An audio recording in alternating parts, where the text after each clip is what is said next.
Hi friends, അസ്സലാമു അലൈക്കും. അപ്പോൾ എല്ലാവർക്കും പുതിയൊരു വീഡിയോയിലേക്ക് സ്വാഗതം. അപ്പോൾ നമ്മൾ ഇന്ന് വന്നിട്ടുള്ളത് നല്ലൊരു ഫാബ്രിക് ബോ എങ്ങനെ ചെയ്തെടുക്കണമെന്ന് കാണിക്കുകയാണ്. അപ്പോൾ അതിൻ്റെ ലെങ്ത്ത് വരുന്നത് 15 ആണ്, വിഡ്ത്ത് വരുന്നത് 10 ഇഞ്ചുമാണ്.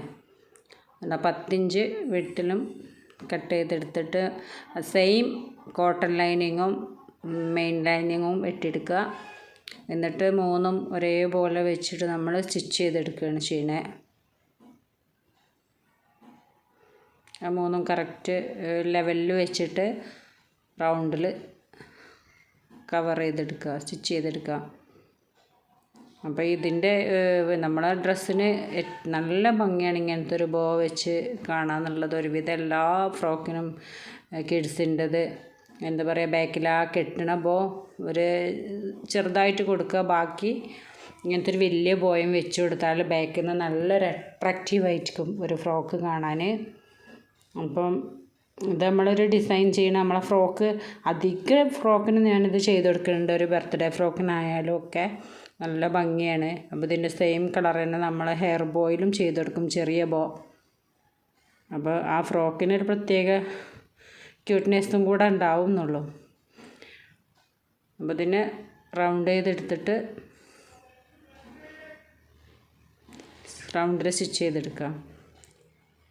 പിന്നെ പറഞ്ഞാൽ നമ്മളിത് വർക്ക് പീസിലാണ് കേട്ടോ ഇതിൻ്റെ യോക്ക് പാർട്ട് വരുന്നത്. അപ്പോൾ ആ വർക്ക് പീസിൽ തന്നെ നമ്മൾ ബോയും കൂടി കൊടുത്താൽ ആ ഫ്രോക്കിനൊരു ഭംഗി കൂടുതലും കൂടെ ഉണ്ടാവും. അപ്പോൾ അതെപ്പോഴും ശ്രദ്ധിക്കുക എന്നുള്ളൂ. പിന്നെ യോക്ക് പാർട്ട് ഏതാണോ അതിൽ സെയിം ആയിട്ട് തന്നെ നമ്മൾ ബോയും കൂടി വെച്ച് കൊടുക്കുക. പിന്നെ അതിൻ്റെ അത് സ്റ്റിച്ച് ചെയ്ത് റൗണ്ട് ചെയ്ത് കഴിഞ്ഞതിൻ്റെ ശേഷം അതിൻ്റെ സെൻറ്റർ മടക്കി ചെയ്തതിൻ്റെ ശേഷം മടക്കി പിടിച്ചിട്ട് ഞാൻ ഈ മാർക്ക് ചെയ്ത ആ ഭാഗം വരെ സ്റ്റിച്ച് ചെയ്തിട്ടൊന്ന് കെട്ടിട്ട് കൊടുക്കുക. അപ്പോൾ ഒരു കുറച്ച് ഭാഗം അതിൻ്റെ സെൻറ്ററിൽ നമ്മൾ ഒഴിവാക്കിയിടണം, അതിനെ മറിച്ചെടുക്കാൻ വേണ്ടിയിട്ട്. അപ്പോൾ ഒരു 2 ഇഞ്ച് 2.5 ഇഞ്ചോളം അവിടെ വിട്ട് കടഞ്ഞിട്ട് പിന്നെ അവിടെ ഒരു കെട്ടും കൂടെ ഇട്ടിട്ട് സ്റ്റിച്ച് ചെയ്തെടുക്കുകയാണ്. അപ്പോൾ പലരും പല മോഡലിലാണ് ബോ ചെയ്യണത്. ഇങ്ങനെ ചെയ്യുമ്പോൾ എനിക്ക് തോന്നുന്ന ഒന്നും കൂടി പെർഫെക്റ്റായിട്ട് കിട്ടലുണ്ട്, വീതിയിൽ കട്ട് ചെയ്തെടുത്ത് ചെയ്യുമ്പം. അപ്പോൾ അതിൻ്റെ ഒരു പോക്കറ്റ് പോലെ കാണുന്ന ആ ഭാഗത്ത് കൂടിയാണ് നമ്മളിതിനെ മറിച്ചെടുക്കുന്നത്.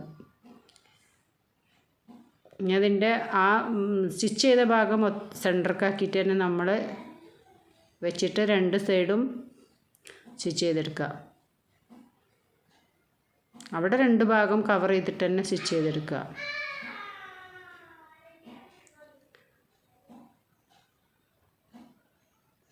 സ്റ്റിച്ച് ചെയ്തിട്ട് നമ്മൾ ആ എൻഡിങ് ഒന്ന് കനം കുറക്കാൻ വേണ്ടിയിട്ട് ഒന്ന് ഷേപ്പ് ചെയ്ത് കട്ട് ചെയ്തെടുക്കുക. എന്താ വെച്ചാൽ അപ്പോൾ നമുക്കവിടെ ഒരു സ്റ്റിച്ച് ചെയ്തത് നല്ല വൃത്തിക്ക് കിടക്കാൻ വേണ്ടിയിട്ടാണ് ആ തുമ്പിനെ ഒന്ന് കട്ട് ചെയ്ത് കളയണത്. അപ്പോൾ അതുപോലെ അതിൻ്റെ എല്ലാ കോർണറും ഒന്ന് ചെരിച്ച് കട്ട് ചെയ്തും കൂടെ ഇട്ട് കൊടുക്കുക. അപ്പോൾ അത് നമ്മൾ മറിക്കുമ്പം ആ കോർണർ നല്ല ഷാർപ്പായിട്ട് കിടക്കാൻ വേണ്ടിയിട്ട്. അതൊക്കെ ഒരു ട്രിക്കാണ് കേട്ടോ. ചെയ്തില്ല എന്ന് വെച്ചിട്ട് കുഴപ്പമൊന്നുമില്ല, ചെയ്താലൊന്നും കൂടെ വൃത്തി ഉണ്ടാവും. എന്നിട്ട് നമ്മൾ ആ ഒരു ഹോളിൽ വരുന്ന ഭാഗത്ത് കൂടെ മെല്ലെ അങ്ങോട്ട് തിരിച്ചെടുക്കുക, ബോ മറിച്ചെടുക്കുക. ബോ മറിച്ചെടുത്തിട്ട് ആ കോർണറൊക്കെ ഒന്ന് നമ്മൾ സ്ക്രൂ ഡ്രൈവറോ കത്രികൻ്റെ തുമ്പ് വെച്ചിട്ടൊക്കെ ഒന്ന് ഷേപ്പ് ചെയ്തെടുക്കുക. അപ്പോൾ അത് ഷേപ്പൊക്കെ ചെയ്തിട്ട് പെർഫെക്റ്റായിട്ട് കിടക്കണ ഒരു ഭംഗിയും കൂടെ കിട്ടും. എങ്ങനെയെങ്കിലും ചെയ്തിട്ടുണ്ടെങ്കിൽ നല്ല നമ്മളെപ്പോഴും ഒരു പണി ചെയ്യുമ്പോൾ അതിൻ്റെ പെർഫെക്റ്റ് നോക്കിയിട്ട് ചെയ്താൽ എപ്പോഴും അതിനൊരു വൃത്തി എന്തായാലും കാണിക്കും. അപ്പോൾ അതിൻ്റെ മൂലകളൊക്കെ ഞാൻ സ്ക്രൂ ഡ്രൈവർ വെച്ചിട്ടൊന്ന് ഷേപ്പ് ചെയ്തിട്ട് എടുക്കുന്നുണ്ട്, കോർണറുകൾ. അങ്ങനെ അതിൻ്റെ ആ കോർണർ ഭാഗമൊക്കെ നല്ല ഷേപ്പായിട്ട് കിട്ടിയിട്ടുണ്ട്. പിന്നെ ഞാൻ അതിൻ്റെ നടുഭാഗം സെൻറ്റർ നോക്കിയിട്ടൊന്ന് പോയിൻറ്റ് ചെയ്തിട്ട് അവിടെ ഒന്ന് മടക്കിയിട്ട് പോയിൻറ്റ് ചെയ്താണ്ട് ലൈൻ ഇട്ടാൽ കാണും. അപ്പോൾ കാണാതിരിക്കാൻ വേണ്ടിയിട്ട് ഒന്ന് മടക്കിയിട്ട് നമ്മളൊന്ന് ജസ്റ്റ് ഒന്ന് വിരലുകൊണ്ട് പ്രസ് ചെയ്ത് കൊടുക്കുക. അപ്പോൾ ആ ഒരു നമ്മൾ ആ മാർക്ക് ചെയ്യുന്ന ഭാഗം ഒന്ന് തെളിഞ്ഞ് കാണുമല്ലോ. അപ്പോൾ നമുക്ക് സെൻറ്റർ കറക്റ്റായിട്ട് കിട്ടും. അത് പറഞ്ഞില്ലേ, ഒന്ന് ശ്രദ്ധിച്ച് ചെയ്താൽ അതിൻ്റെ വൃത്തിയും ഭംഗിയും എപ്പോഴും മോശം നിൽക്കുമല്ലോ. അപ്പം അതെല്ലാം നമുക്ക് തോന്നിയപടി ചെയ്യണേക്കാളും നല്ല എപ്പോഴും മാർക്ക് ചെയ്തൊക്കെ ചെയ്യുമ്പം അതാണ് നല്ലത്. ഞാനൊക്കെ പിന്നെ മാർക്ക് ചെയ്യാതെ ചെയ്യല. നമുക്കത് സ്ഥിരം ചെയ്യുമ്പം നമുക്കത് കറക്റ്റായിട്ട് ചെയ്തെടുക്കാൻ പറ്റും. അപ്പോൾ അതിനൊത്ത സെൻറ്ററിൽ തന്നെ നമ്മൾ തുന്നിട്ട് കൊടുക്കുകയാണ്. അങ്ങനെ പിടിച്ചിട്ടൊന്നാണ് തുന്നി കൊടുത്താൽ മതി. അതൊരു എന്താ പറയുക, ആ ഒരു ബോക്കൊരു എന്താ പറയുക, ഒരു വൃത്തി കിട്ടാൻ വേണ്ടിയിട്ട് ആണെന്നുള്ളൂ. ആ ഒരു തുന്നും കൂടെ ഇട്ട് കൊടുത്താൽ നമ്മളെ ബോ റെഡിയായി. ഇനി അതിൻ്റെ ഒരു എന്താ പറയുക, ആ നടുഭാഗം ഒന്ന് കവർ ചെയ്തെടുക്കാൻ നമ്മളൊരു ചെറിയ ഒരു പീസും കൂടെ കൊടുക്കുന്നുണ്ട്. അത് ഇതിമേ വെച്ചിട്ട് തുന്നിയാൽ, ഈ ബോമ വെച്ചിട്ട് തുന്നിയാൽ തന്നെ മതി. പക്ഷേ എനിക്ക് തോന്നുന്നു അതിനേക്കാളും അപ്പം നമ്മൾ ഫ്രോക്കുമൊക്കെ അത് അറ്റാച്ച് ചെയ്യുമ്പോൾ നമ്മൾ തുന്നി കൊടുക്കാനേ പറ്റുള്ളൂ. അപ്പോൾ അതിനേക്കാളും നല്ലത് നമ്മൾ ആ ഒരു പീസ് വെച്ചിട്ട് സ്റ്റിച്ച് ചെയ്തിട്ട് മറിച്ചെടുക്കുക, റൗണ്ട് പോലെ ആക്കിയിട്ട്. അപ്പോൾ ഞാനിത് ലൈനിങ്ങൊക്കെ വെച്ചിട്ട് സ്റ്റിച്ച് ചെയ്തെടുത്തൊരു പീസാണ് കേട്ടോ, സ്ട്രൈറ്റ് പീസ്. അപ്പോൾ ഇതിന് ഒരു 1.5 ഇഞ്ച് 1.25 ഇഞ്ചൊക്കെ മതിയാവും. വലിയ ബോ ആണെങ്കിൽ ഒരു 1.5 ഇഞ്ച്, അല്ലാന്നുണ്ടെങ്കിൽ ഒരു 1.25 ഇഞ്ച് 1 ഇഞ്ച് ആ ഒരു ഇതൊക്കെ മതി. അപ്പോൾ നിങ്ങൾക്കത് എങ്ങനെ സിമ്പിളായിട്ട് ഇടാൻ പറ്റുക ആ ഒരു അളവാക്കിയിട്ട് ഇങ്ങനെ ചെയ്തെടുത്തിട്ട്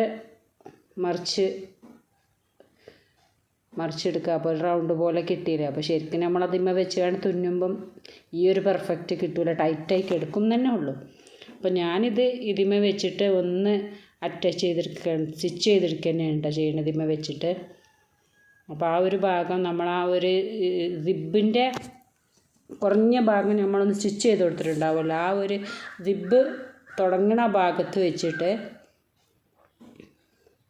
അതൊന്ന് പ്രസ് ചെയ്തടിക്കുകയാണ് ചെയ്യുന്നത്. ആ ഒരു ഭാഗം, ആ സ്റ്റിച്ച് ചെയ്ത് വന്ന ഭാഗം വെച്ചിട്ട് ഒന്ന് കെട്ടിട്ട് കൊടുക്കുക. 2 സ്റ്റിച്ച് കൊടുത്തുകൊണ്ട് ഒന്ന് ടൈറ്റാക്കി കൊടുത്താൽ ആ ഒരു ബോ ഇളകന്നെ ഉണ്ടാവില്ല. അതവിടെ നല്ല ടൈറ്റ് കിടക്കും. പിന്നെ 2 സൈഡും വേണമെന്നുണ്ടെങ്കിൽ ഒന്ന് ബോ വെച്ച് കഴിഞ്ഞതിന് ശേഷം അതിൻ്റെ 2 കോർണർ ഭാഗം വെച്ചിട്ടൊന്ന് ഗമ്മ് വെച്ചിട്ട് ഒട്ടിച്ചും കൊടുക്കുക. ഞാൻ സാധാരണ ചെയ്യൽ ഗമ്മ് വെച്ചിട്ട് ഒട്ടിക്കുക തന്നെയാണ്. എനിക്കതാണ് ഏറ്റവും വൃത്തിയായി തോന്നുന്നത്. തുന്നുമ്പോഴൊക്കെ അവിടെ ഒരു പിടുത്തം തോന്നും. നേരെ മറിച്ച് ഗമ്മ് വെച്ച് ഒട്ടിച്ചാൽ ഒരു ബോറും തോന്നില്ല, നല്ല വൃത്തിക്ക് എടുക്കും. അപ്പോൾ കണ്ടില്ല, ആ ഒരു റൗണ്ട് അവിടെ നല്ല ക്ലിയർ ആയിട്ട് കിട്ടിയിട്ടുണ്ട്. അടിയിൽ ആ സ്റ്റിച്ചിങ് കാണുന്നില്ലേ. പിന്നെ നമ്മളെ ബോ വെച്ചെടുക്കുകയാണ്. അപ്പോൾ ഇത് ഞാൻ തുന്നി കൊടുത്തപ്പോഴൊക്കെ എനിക്ക് കുട്ടികളത് വലിച്ചെടുത്തതായിട്ടാണ് ഞാൻ പിന്നെ ഫ്രോക്കൊക്കെ ഇട്ട് വരുമ്പോൾ കാണാറ്. അപ്പോൾ എനിക്ക് എളുപ്പത്തിന് ഞാനിപ്പോൾ ഇതാ ചെയ്ത് കൊടുക്കുക. ഇതാവുമ്പം ആ ബോ ഒരിക്കലും അവിടെ നിന്ന് കൊണ്ട് വേറിട്ട് പോരില്ല, അത് അതേപോലെ കിടക്കുന്നുണ്ടാവും. അപ്പോൾ ഇനി എല്ലാവരും ഇങ്ങനെയൊന്ന് ചെയ്ത് നോക്കി. അപ്പോൾ ഫ്രോക്ക് ചെയ്യുന്നവർ ഇഷ്ടംപോലെ ആളുകൾ ഫ്രോക്ക് ചെയ്ത് ബോ ഒക്കെ ചെയ്യുന്നുണ്ടാവില്ല. അപ്പോൾ ഇനി ഇങ്ങനെ ഒന്ന് ചെയ്തിട്ട് എങ്ങനെ ഉണ്ടെന്നൊന്ന് കമൻറ്റ് ഇടുന്നുണ്ട്, നമുക്കറിയാമല്ലോ പെർഫെക്റ്റ് ഉണ്ടോ. പലർക്കും പലതുമാണ് ഈസി ആയിട്ട് തോന്നൽ. എനിക്കിതാണ് ഈസി, ഞാനപ്പോൾ ഇതാണ് സ്ഥിരമായിട്ട് ചെയ്തു വരുന്ന ഒരു മെത്തേഡ്. അപ്പോൾ അത് നിങ്ങൾക്കും കൂടി കാണിച്ചു തന്നുള്ളൂ. അപ്പോൾ എല്ലാവർക്കും ഉപയോഗപ്പെടുമെന്ന് വിചാരിക്കണം. അപ്പോൾ വീഡിയോ ഇഷ്ടമാവുകയാണെങ്കിൽ എല്ലാവരും ഷെയർ ചെയ്യുക, ലൈക്ക് ചെയ്യുക, കമൻറ്റ് ചെയ്യുക, സബ്സ്ക്രൈബ് ചെയ്യാതെ കാണുന്നവരൊക്കെ സബ്സ്ക്രൈബ് ചെയ്യുക. അങ്ങനെ നല്ലൊരു സപ്പോർട്ട് തരിക. അപ്പോൾ പുതിയ പുതിയ ട്രിക്കൊക്കെ ആയിട്ട് ഇനിയും വരുന്നുണ്ട്. അപ്പോൾ ഇതൊരു ഹൈ നെക്കിൻ്റെ ഫ്രോക്കാണ് കേട്ടോ. ഇതൊക്കെ നമുക്ക് ഓർഡറാണ്.